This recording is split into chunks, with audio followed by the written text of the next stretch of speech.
Ini adalah IHSG dan 3 saham edisi Mei minggu keempat. Stay tune.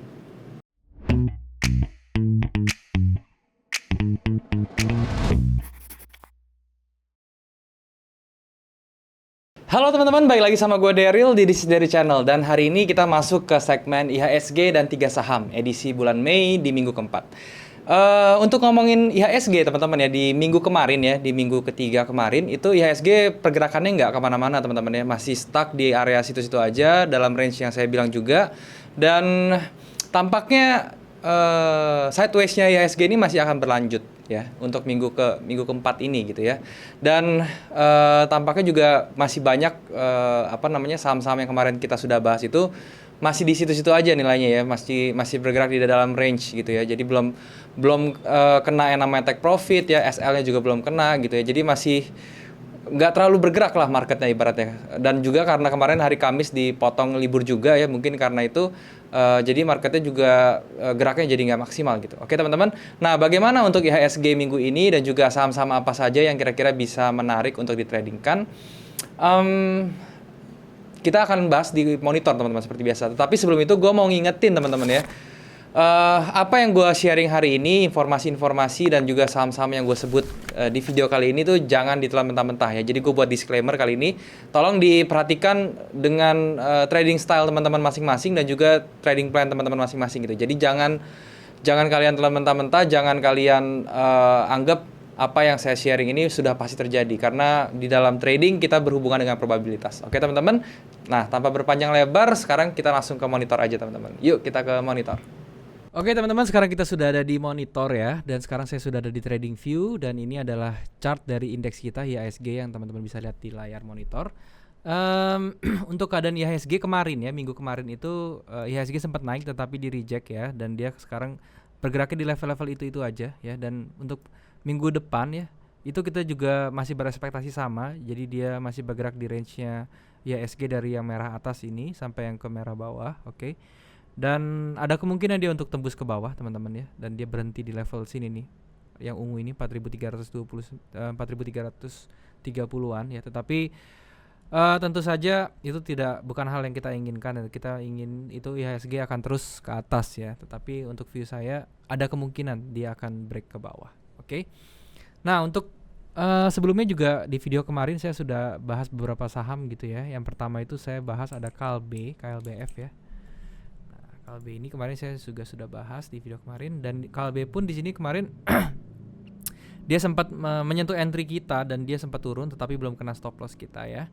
Dan di exponential moving average 90-nya dia kena reject nih teman-teman ya. Jadi ini merupakan pertanda yang baik ya, ada rejection di EMA 90, dan nanti di hari Senin kita berharap dia akan terus mantul ke atas dan ngejar TP kita di area 1640 ya. Tapi sebelum itu dia harus melewati area 1500, dan saya kira 1500 ini akan kuat. Jadi nanti dipertimbangkan kalau misalnya kira-kira di 1500 dia tidak kuat ya, atau bidnya sudah mulai melemah dan segala macam, kalian bisa melepas tengahnya dulu juga nggak apa-apa, atau di BEP-in nggak apa-apa gitu ya. Itu untuk KLB. Dan berikutnya kemarin saya juga bahas tentang EXCL. Oke teman-teman. Nah EXCL ini juga ya dari kemarin kita open posisi ya, kena kita punya entry sudah kena, dia sempat naik dan kemarin sekarang turun lagi, dan dia berkutat terus di area structure-nya atau konsolidasinya di sini. Dan ini saran saya sih di hold aja dulu ya sampai dia kena stop loss-nya juga. Karena kenapa begitu? Karena di sini ada yang saya kotak ini, 2 candle ini yang merupakan area penahan yang kuat gitu ya untuk EXCL. Jadi saya kira bisa ditahan dulu sampai dia kena gitu ya TP-nya. Saya harap sih besok hari Senin dia bisa naik gitu ya. Nah berikutnya ada Emior ya kemarin. Nah Emior ini yang menarik ya. Jadi Emior ini juga sudah di break ya, trend line-nya sudah di break, dia sudah bergerak di atas trend line dan ada rejection terus ya. Dan kemarin juga ada ada bullish pin bar teman-teman ya di candle terakhirnya dari si Emior ini. Ini yang menjadikan Emior ini menarik ya. Kemarin sempat mau dicoba turun tetapi di reject terus, banyak rejection gitu ya. Sehingga nanti hari Senin saya harap ini bisa terus naik, oke, ke atas. Itu untuk Emior-nya. Oke. Nah, sekarang saham-saham apa saja nih yang kira-kira di minggu depan itu bisa jadikan referensi untuk ditradingkan ya. Yang pertama itu saya langsung saja. Yang pertama itu ada HMSP. Ada HMSP ya teman-teman ya. HMSP ini adalah salah satu emiten di bidang di sektor retail consumers, oke. Jadi untuk HMSP ini strateginya adalah kita akan menunggu dia ke area structure di area 1560-an ya, di 1530 sampai 1590, oke. Atau minimal sampai ke moving average-nya di sini ya, di cluster 1650-an. Kita lihat di area tersebut apakah ada reaksi dari HMSP. Kalau misal dia ada reaksi, dia bikin swing atau dia bikin candle pattern di sini, itu kita bisa siap-siap untuk entry. Dan untuk targetnya sendiri di HMSP itu kita bisa taruh dia di atas sini teman-teman ya, di area structure berikutnya, yaitu di sini, oke. Nah itu untuk HMSP. Jadi kita kira-kira entry-nya kalau di daerah moving average-nya berarti di sini, kita stop loss-nya di bawah sini, dan kita TP-nya di sini. Dan ini adalah risk reward-nya 7 berbanding 20%. Oke, jadi ini masih bagus untuk HMSP. Dan berikutnya ada Unilever teman-teman. Ini adalah saham berikutnya. Ini juga bagian dari sektor consumers ya, Unilever. Unilever ini juga menarik ya. Dia secara trend line-nya juga sudah di break, trend line-nya sudah di break, dan kemarin dia minggu kemarin udah bikin higher high, structure-nya sudah di break dan sekarang dia koreksi. Dan yang kita lakukan sekarang adalah dia tunggu harga masuk ke kotak kuning ini teman-teman, yang area yang saya buat dari 7.575 sampai 7.900. Kalau dia sudah masuk situ, di area tersebut banyak cluster yang terjadi. Ada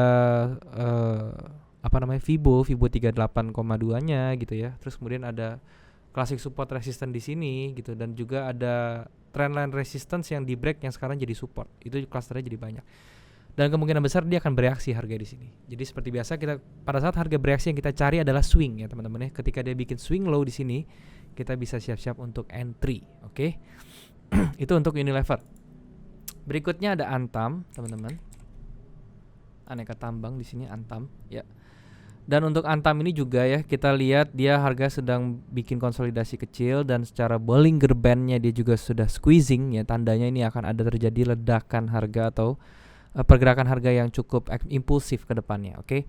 Dan di candle sebelumnya ya, ini saya kotakin kuning ini ya, ini kita lihat juga nih pressure-nya besar sekali ya untuk bullish, untuk buyer-nya ini pressure-nya besar sekali. Kita tinggal perhatikan apakah dengan squeezing-nya si Bollinger Band-nya ini, ketika dia expanding ya, atau dia melebar, si Bollinger Band ini dia bisa bergerak ke atas. Dan ini juga ada pertanda baik di area moving average-nya, harga terus mengalami rejection, oke. Jadi di sini kita bisa siap-siap ya. Dan untuk risk reward-nya di sini agak besar ya. Jadi untuk stop loss-nya sekitar 20% dan targetnya 28%. Jadi risk reward-nya sekitar 1/1,5 kurang lebih ya, gitu teman-teman. Jadi ini bisa jadi pertimbangan juga untuk Antam.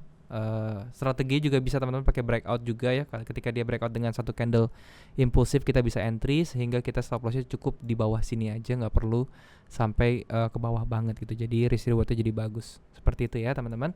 Itu untuk Antam. Dan berikutnya ada JSMR. Oke, JSMR ini adalah infrastruktur teman-teman ya, sektornya infrastruktur, yaitu jalan tol. Dan dia sudah membuat higher high ya kemarin, dan dia kemarin koreksi. Sekarang dia mau mencoba bikin higher high lagi, tetapi sekarang harganya sedang mengalami koreksi sedikit. Dan ini dia, kalau teman-teman zoom atau teman-teman kecilkan time frame-nya ke H4 atau M30, teman-teman akan melihat dia lagi mencoba bikin swing teman-teman. Jadi di sini kalau misalnya JSMR berhasil membuat swing, atau dengan kata lain di hari Senin besok dia close candle hijau di sini, itu kan swingnya jadi ya. Berarti itu kita bisa oke buat entry gitu, bisa mencoba buat mulai untuk entry di JSMR gitu ya. Dan untuk risk reward-nya sendiri, saya sudah gambarkan di sini 14% untuk stop loss-nya, dan juga targetnya sekitar 27% teman-teman. Dan dia harganya juga sehat, dia bergerak di atas moving average ya. Dia juga oke. Dan kalau misalnya dia bikin higher high lagi sekali lagi di sini teman-teman, maka dia akan terjadi transisi di sini ya. Terjadi transisi kecil di secondary trend-nya. Oke, jadi itu bisa dijadikan acuan juga. Nah, berikutnya ada MYOR ya. Tadi saya juga sudah sempat banyak bahas MYOR di video di depan ya, di awal-awal video. Dan MYOR ini ya seperti saya bilang, yang menarik itu adalah rejection ini ya. Rejection ini, dan dia smooth sekali bertahan di atas trendline resistance yang menjadi supportnya teman-teman. Dan ada bullish pin bar juga di sini. Ini yang menjadikan saham Emior ini masih menarik di minggu depan. Oke, jadi ini bisa dicek untuk Emior. Untuk targetnya sendiri saya sudah set ya, nggak berubah, sekitar 14% dan juga stop lossnya sekitar 8%. Silahkan dipertimbangkan teman-teman untuk Emior. Dan berikutnya lagi di sini ada TOWR ya. TOWR ini juga infrastruktur ya, bergerak di bidang pertoweran TOWR ini. Jadi TOWR ini juga dia ini kalau teman-teman lihat ada 3 pola candle ini ya. Jadi ini namanya Three White Soldier teman-teman. Pola candle seperti ini menandakan adanya bullish pressure yang besar, oke. Tapi kita perlu hati-hati karena pergerakan candle ini sudah mulai mendekati resistance-nya gitu. Tetapi once dia break di atas ini dengan satu candle nih, nanti kalau misalnya di hari Senin nanti dia break dengan candle yang sangat impulsif di sini, itu menjadi pertanda bagus untuk TOWR. Dan untuk risk rewardnya bisa kalian lihat ya, 8% dan 20%, oke. Ini mengambil target dari mana? Saya menggunakan 1:1 dari sini ya. Jadi saya dari sini saya gambar ke atas ke top, kemudian saya aplikasikan ke sini 1:1. Jadi targetnya kira-kira dapatnya di sini teman-teman, oke. Dan ini saya percaya kalau kita tarik ke kiri pun pasti nanti di area ini, di area 1100 ini merupakan area yang banyak konsolidasinya, atau dia merupakan key level juga teman-teman, oke. Itu untuk TOWR. Dan berikutnya ada Inco teman-teman. Inco ini adalah VEL Indonesia ya. Jadi VEL ini juga perusahaan yang oke ya. Jadi di sini bisa dilihat teman-teman ya, kalau Inco ini kita pertama gambar dulu dia punya trend line-nya di sini, oke, seperti ini ya. Nah, seperti ini. Sekarang dia ini berada di ujung resistance trend line-nya dan dia bersiap untuk break ke atas, teman-teman. Dan ini menjadi sesuatu yang bagus. Teman-teman bisa masuk di sini dengan menggunakan breakout strategi ya. Jadi breakout strategi, kalau teman-teman belum tahu, teman-teman bisa cek video YouTube saya sebelumnya, saya sudah jelasin tentang breakout strategi seperti apa. Kenapa VEL ini atau Inco ini menarik ya? Karena gini teman-teman, once dia break di sini, break resistance line-nya dengan impulsif, dia bikin higher high lagi. Ini terjadi transisi juga ya, bullish transition juga. Dan oleh karena itu ini merupakan bisa jadi salah satu awal untuk trend bullishnya gitu ya. Dan untuk areanya pun ini target pertama kita ya seperti ini teman-teman ya, dengan stop loss 10% dan juga target 17%. Tapi untuk jangka panjangnya dia bisa ngincar ke atas sini lagi, ke lebih atas. Nah, di daerah sini teman-teman, di 4020-an ya. Jadi kalau kita ke atasin itu kita masih bisa dapat sampai 30%. Oke. Itu untuk Inco-nya ya. Dan dari segi Fibo-nya juga kemarin saya sudah sempat cek ya, ini Fibo-nya untuk Inco seperti ini. Jadi kalau misalnya dia retrace ke bawah, kalau kalian nggak mau pakai yang namanya metode breakout strategi, kalian bisa tunggu dia sampai koreksi ke bawah sini teman-teman, ke area yang saya kuningin ini, yaitu area pertemuan golden crown ratio ini dari 32 sampai 618 dan juga moving average, dia bikin cluster berduaan gitu ya. Jadi ketika dia sampai sini ya stop lossnya jadi lebih kecil gitu ya dibandingkan kita mau pakai breakout gitu. Oke teman-teman, itu untuk Inco. Dan yang terakhir ada SMGR teman-teman. Ini adalah semen ya, perusahaan semen SMGR ini ya, semen Gresik. Dan untuk SMGR strategi entry-nya adalah kita tunggu dia retrace ke bawah sini, oke, tunggu dia retrace. Dan ini kita ambilnya swing yang kecil ini ya, dari atas ke bawah.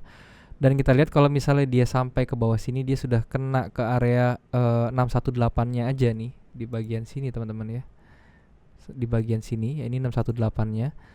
Itu kita bisa siap-siap untuk entry ya untuk si SMGR ini. Jadi tampaknya ya dia kemarin sudah sempat close di atas structure high-nya di sini, di candle yang yang kurus ini nih, yang ada badan kecil di atas. Dan dia berarti dengan kata lain dia sudah membentuk new high di sini.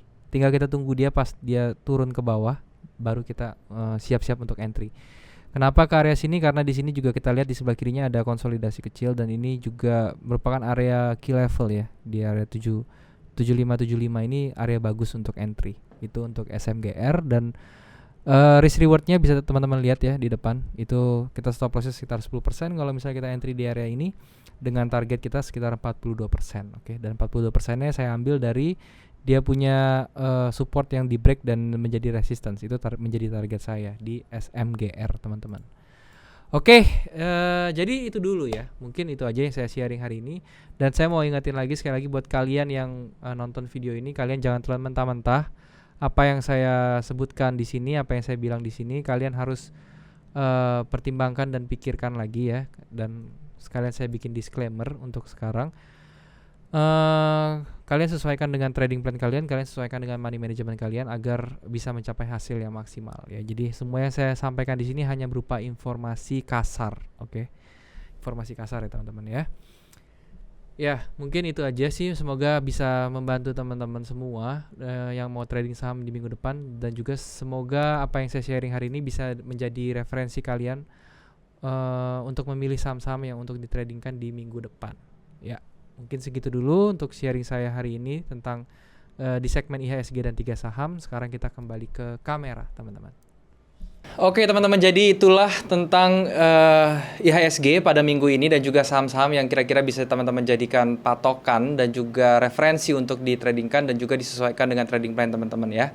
Dan sekali lagi thank you banget buat teman-teman untuk yang sudah nonton channel ini ya. Dan jangan lupa untuk subscribe channel ini kalau misalnya kalian suka dengan video-video yang ada di channel ini, dan juga kalian bisa share ke teman-teman yang lain yang kira-kira butuh info-info dari video-video yang ada di channel ini. Dan kalian juga bisa komen di bawah kalau misalnya di video ini ada yang kurang, atau kalian bisa request tentang apa yang ingin saya bahas ke depannya, teman-teman. Oke. Sekali lagi buat teman-teman juga yang belum punya grup trading ya, komunitas trading, kalian bisa join grup trading saya, komunitas trading saya yang linknya sudah saya taruh di Discord di bawah ya, di description ya. Dan grup trading saya itu menggunakan Discord, teman-teman. Oke.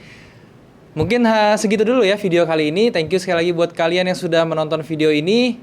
Sampai jumpa di next video. Jangan lupa semua orang bisa cuan. Salam sukses. Bye-bye.